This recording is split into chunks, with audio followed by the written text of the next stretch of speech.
จากที่อิสราเอลนะคะไปดูที่สหรัฐอเมริกากันหน่อยนะคะช่วงเดือนพฤศจิกายนก็จะต้องมีการเลือกตั้งผู้นำคนใหม่ของสหรัฐอเมริกาซึ่งก็แน่นอนอยู่แล้วว่าครั้งนี้จะเป็นการรีแมตช์กลับมาเจอกันระหว่างโดนัลด์ทรัมป์กับโจไบเดนคราวนี้ในช่วงระหว่างการปราศัยหาเสียงค่ะที่เมืองเดตันรัฐโอไฮโอทางด้านของโดนัลด์ทรัมป์เองมีการพูดถึงประเด็นตั้งแต่ย้อนกลับไปเลยว่าการเลือกตั้งครั้งที่ผ่านมาเมื่อปี 2020 เขามีการสนับสนุนแล้วก็รวมไปถึงยกย่องผู้ที่สนับสนุนแล้วก็ต้องกลายเป็นว่าต้องโดนคดีฐานก่อการจลาจลมองว่าคนเหล่านั้นเป็นผู้รักชาติแล้วก็มองว่าการกระทำครั้งนั้นที่เขาพ่ายแพ้โจไบเดนนั้นเป็นเพราะว่ามันมีการโกงการเลือกตั้งและยังคาดการณ์ด้วยว่าถ้าเกิดว่าเขาไม่ชนะการเลือกตั้งครั้งนี้ก็จะไม่มีการเลือกตั้งเกิดขึ้นอีกแล้วในสหรัฐอเมริกาพร้อมกับยังมีการประกาศเพิ่มเติมด้วยว่าถ้าตัวเขาเองไม่ได้รับการเลือกตั้งครั้งนี้อาจจะเกิดการนองเลือดทั้งประเทศซึ่งไม่ชัดเจนว่าสิ่งที่โดนัลด์ทรัมป์พูดออกมาหมายถึงอะไรแต่ผู้สื่อข่าวของนิวยอร์กไทมส์ไปโพสต์บนสื่อโซเชียลบอกว่าโดนัลด์ทรัมป์ใช้คำว่านองเลือดในระหว่างการปราศัยเรื่องของภาษีรถนำเข้าและก็การแข่งขันจากต่างชาติในอุตสาหกรรมรถยนต์สหรัฐอเมริกาซึ่งโดนัลด์ทรัมป์สัญญาว่าเขาจะเก็บภาษีนำเข้า 100% กับรถทุกคันที่ผลิตนอกประเทศแล้วก็จีนจะไม่สามารถขายรถได้ที่สหรัฐอเมริกาแม้แต่คันเดียวถ้าเกิดว่าเขาชนะการเลือกตั้งค่ะครับเรื่องนี้เองครับล่าสุดนั้นปรากฏว่าทีมงานของทางด้านโดนัลด์ทรัมป์นั้นต้องออกมาแก้ต่างให้นะครับอย่างทางด้านนางแคโรไลน์เลวิสนะครับโฆษกหาเสียงของอดีตประธานาธิบดีโดนัลด์ทรัมป์ได้ออกมาชี้แจงกับผู้สื่อข่าวทันทีนะครับบอกว่าเป็นความเข้าใจผิดของทีมหาเสียงของโจไบเดนจอมขี้โกงที่พยายามหยิบยกเอาคำพูดบางส่วนนั้นมาขยายผลสิ่งที่โดนัลด์ทรัมป์หมายความจริงๆนั้นก็คือบอกว่านโยบายของโจไบเดนนั้นจะก่อให้เกิดการนองเลือดในอุตสาหกรรมรถยนต์ของสหรัฐซึ่งย่อมส่งผลกระทบต่อแรงงานเป็นจำนวนมากไม่ใช่บอกว่าเป็นการข่มขู่ว่าถ้าแพ้เลือกตั้งแล้วจะเกิดการนองเลือดนะครับซึ่งโดนัลด์ทรัมป์เองนะครับคือเขาพูดตอนนั้นบอกว่าตัวเองกับประธานาธิบดีสีจิ้นผิงของจีนนั้นเป็นเพื่อนกันก็จริงแต่การที่จีนมาตั้งโรงงานผลิตรถยนต์ขนาดใหญ่ในเม็กซิโกโดยไม่มีการจ้างชาวอเมริกันแต่เอารถมาขายให้คนสหรัฐอเมริกานั้นบอกว่าสหรัฐยอมรับไม่ได้เลย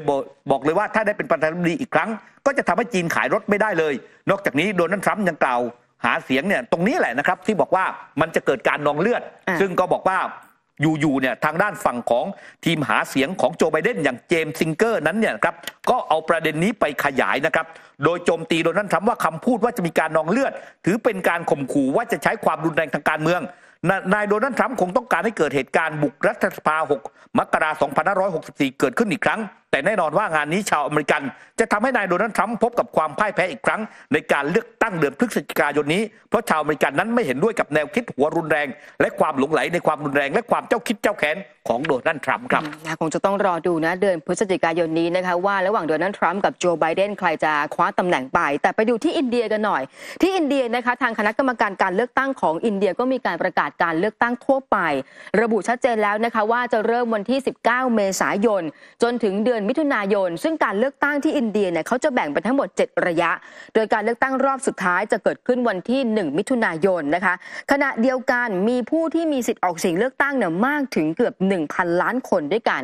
ผู้นำอินเดียปัจจุบันก็คือนาเรนทราโมดีนะคะซึ่งเป็นนายกรัฐมนตรี2 สมัยเขาบอกว่าจากการคาดการณ์มีโอกาสสูงมากที่จะก้าวขึ้นมาเป็นบุคคลที่2ในบริษัทที่สามารถนั่งเก้าอี้นายกเป็นสมัยที่3ทางด้านของนาเรนทราโมดีมีการโพสต์ผ่านทางแพลตฟอร์ม X ว่าตัวเขาเองก็มั่นใจเต็มที่ว่าจะได้รับความรักแล้วก็คำอวยพร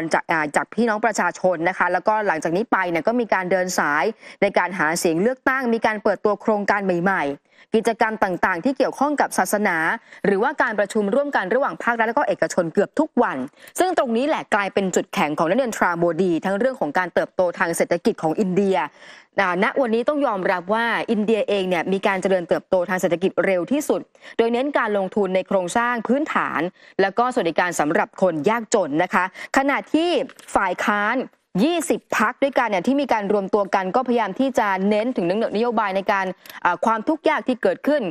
ความจำเป็นในการยุติการแบ่งขั้วทางศาสนาความเกลียดชังต่างๆแต่หลายคนก็มองว่าเป้าหมายของพรรคร่วมฝ่ายค้านนี้อาจจะไม่ใช่เรื่องง่ายค่ะครับถือว่า19 เมษายนนี้ถือเป็นการเลือกตั้งใหญ่ที่สุดในโลกนะคุณผู้ชมเพราะว่าผู้ที่ลงทะเบียน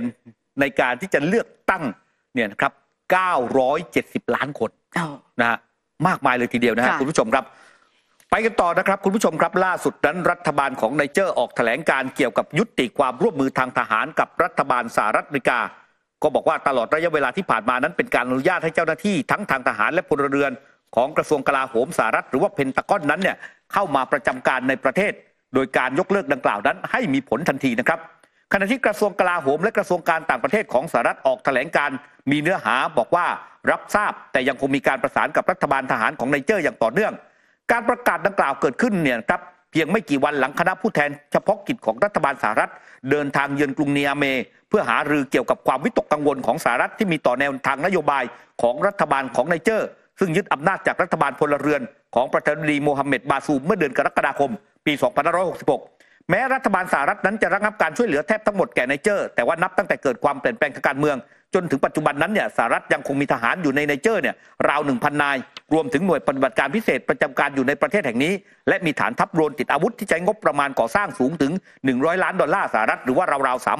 3,580 ล้านบาทด้วยกันนะครับแล้วก็นี่แหละล่าสุดนั้นไนเจอร์ก็บอกว่าต้องการให้สหรัฐนั้นถอนทหารทั้งหมดออกจากทางด้านประเทศของพวกเขาก่อนหน้านี้เนี่ยพวกเขาไล่ทหารฝรั่งเศสนั้นพ้นประเทศไปแล้วนะครับคราวนี้ถึงคิวของทหารสหรัฐอเมริกากันบ้างครับส่วนที่เฮตินะคะตอนนี้อาจจะเกิดเรื่องของวิกฤตแล้วก็เรื่องของความมั่นคงต่างๆในการปราบปรามแก๊งอาชญากรรมนะคะโดยเฉพาะแก๊ง G9 ของนายติมมี่เชอริดิเยอร์หรือว่าบาร์บีคิวซึ่งเป็นอดีตตำรวจเนี่ยแล้วก็ก่อนหน้านี้พยายามที่จะออกมาเรียกร้องให้นายรัฐมนตรีอารีอองรีเนี่ยออกจากตำแหน่งซึ่งล่าสุดนี้นะคะก็บอกว่าทางด้านของผู้นำของเฮติเองเนี่ยก็ลาออกจากตำแหน่งตั้งแต่ช่วงปลายเดือนกุมภาพันธ์ที่ผ่านมาแต่มีการรายงานเพิ่มเติมจากกระทรวงการต่างประเทศสหรัฐอเมริกานะคะออกแถลงการเกี่ยวกับเรื่องของการจัดเที่ยวบินเช่าเหมาลำเพื่อเตรียมอพยพชาวอเมริกันเนี่ยออกจากเฮติซึ่งผู้โดยสารที่จะโดยสารเที่ยวบินดังกล่าวได้เนี่ยต้องเป็นผู้โดยสารที่มีหนังสือเดินทางของสหรัฐอเมริกาที่ยังไม่หมดอายุแล้วก็ต้องเดินทางจากกรุงโปโตแปรงส์ไปที่เมืองเคปเฮเตียนด้วยตัวเองให้ทันเวลาขณะเดียวกันนะคะก็ก่อนหน้านี้ที่หลายคนก็มองว่าวิกฤตต่างๆที่เกิดขึ้นความวุ่นวายต่างๆที่เกิดขึ้นของเฮติก็ทำให้เกิดสุญญากาศของทางการเมืองด้วยค่ะครับ